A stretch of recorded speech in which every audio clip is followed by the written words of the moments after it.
Ini adalah puncak acara cakrawala loh. Ada kegiatan apa aja ya? Yuk ikutin. SMA Negeri 1 Kota Bukit sukses menggelar hari penutup Festival Cakrawala 2026 dengan meriah, mengusung tema cerdas pangan.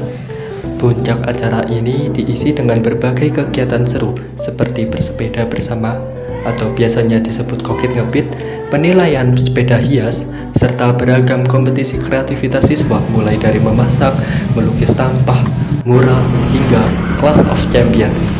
Mengenakan kaos merah khas Mansa Kokit, para siswa mengikuti seluruh rangkaian acara dengan penuh antusiasme dan sportivitas.